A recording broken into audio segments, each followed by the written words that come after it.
مؤشر الشبع هو واحد المصطلح كنستعملو فين ما كنبغي نوري شي واحد كيفاش يسهل عليه الريجيم ديالو. الاصل ديالو هي واحد الدراسه اللي خداو فيها واحد الناس وعطاوهم 240 سعر حراريه من واحد الماكله معينه، وبقاو كل ربع ساعه كيقيدوا مؤشر الشبع او مستويات الشبع عند هذوك الناس على مدار ساعتين. في الاخير عطاونا هاد لا ليست هادي اللي لا باز ديالها هو الخبز الابيض اللي عطاوه مؤشر 100%.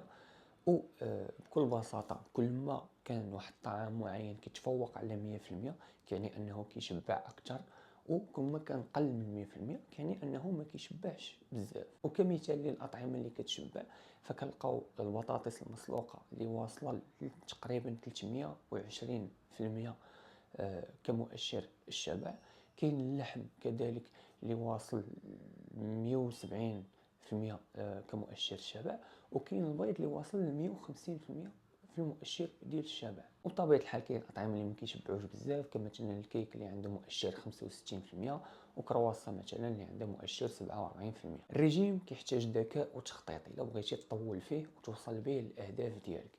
داكشي علاش بحال هاد القائمه هذه كتسهل عليك بزاف الاختيار ديال واحد الاطعمه اللي يسهلوا عليك الرجيم ديالك بكل بساطه. كاين مؤشرات اخرى اللي كنعتمد عليهم حتى هما باش انني كنحط واحد الرجيم معين، كمثلا الكثافه البروتينيه، الكثافه الحراريه الى اخره.